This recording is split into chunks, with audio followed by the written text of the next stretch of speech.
Welcome everyone. We have heard from a range of excellent speakers this evening about how climate change is impacting people across the African continent. In this presentation, I will summarize these impacts and explain how the Africa Climate Action Initiative is a good example of how we can work together to increase food security and education through actions that mitigate or adapt to climate change, and fund it with substantial money that is coming available to finance climate action. Unfortunately, climate change is compounding many existing problems and is resulting in a substantial increase in food insecurity. For example, significant change in weather patterns in Africa is causing many millions of people to become food insecure. This includes severe droughts and floods, as well as an overly wet season can create a whole new set of problems, such as locusts that multiplied into the billions and devastated crops in East Africa this year. Whether droughts or billions of locusts are causing food shortages, the results are the same. Insufficient food is creating or amplifying many conflicts, which often leads to mass migration. To illustrate the rapid growth of violence in some parts of Africa, here's a short video highlighting the growth of violence in the Sahel and West Africa region between 1997 and 2017. After seeing this video, you may agree that the problems are growing quickly and that significant action is needed. Shown in the bottom left corner is the year increasing in number. Notice how considerably more violence is shown in countries like Burkina Faso as the year approaches 2017.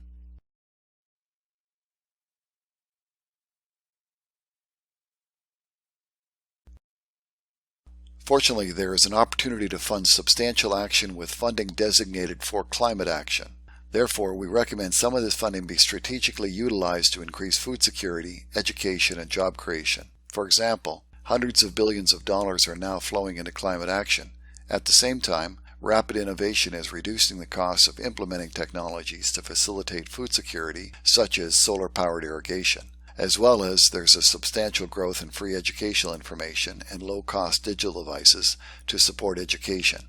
If this strategy was implemented on a substantial scale, we believe the impact would be very significant. To give you an idea of just how much money is flowing into climate action, shown here are some reports about this funding. In 2018, the World Bank Group announced $200 billion in funding over 5 years for climate action. Green bonds issuance continue to grow rapidly. For example, a new report by the Climate Bonds Initiative indicated that in 2019, green bonds issuance hit a record of $255 billion. Every year, the Climate Policy Initiative published their Global Landscape for Climate Finance report. In their recent report, they indicated that finance for climate action reached $579 billion in 2017-2018. It should be noted that this amount would likely include green bonds issuance and World Bank funding for the time period it is reported on. Therefore, all the numbers shown on the screen cannot simply be added together to estimate a larger total.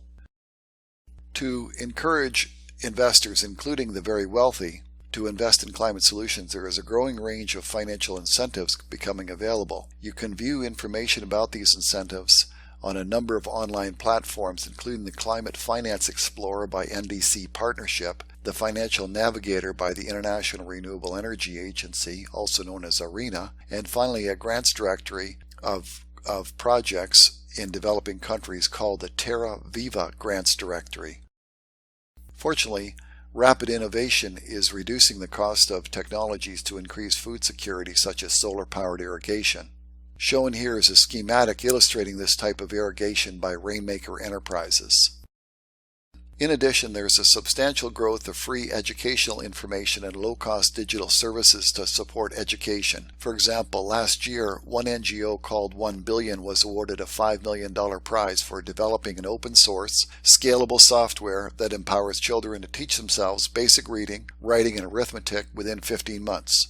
Some other examples include the Rumi tablet that comes with a free educational apps developed by Rumi Initiative, which is based in Toronto, and the large offline e-library called Rachel by World Possible that includes thousands of videos from the website Khan Academy and a copy of Wikipedia for students.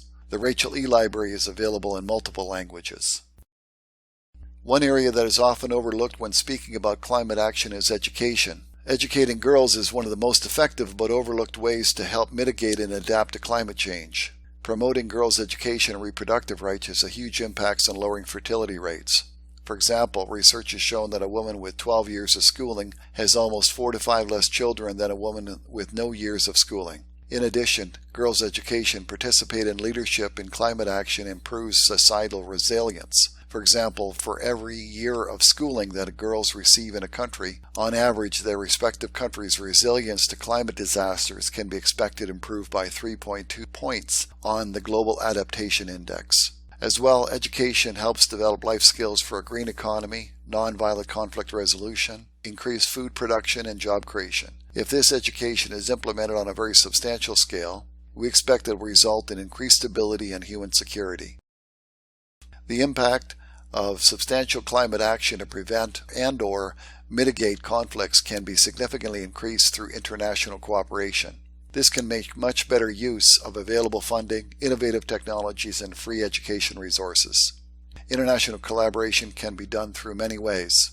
This includes coordinated programs by the UN-related organizations such as UNDP and collaboration of civil society organizations and volunteers.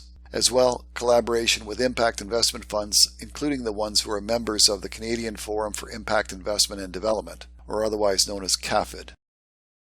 I feel one good example of collaboration of civil society organizations and volunteers is the Africa Climate Action Initiative. Through this initiative, several organizations, including ours, are combining expertise in Canada and Africa to access funding for substantial action. Each of the participants in this initiative share information about funding opportunities, funding applications, implementations, and lessons learned. This collaboration model can be expanded to include support from more countries to increase its impact. To facilitate information sharing, participants in the ACAI who are developing climate-related projects can use online platforms like the one shown here, which is the Blended Climate Finance Marketplace by ClimatePlace Association.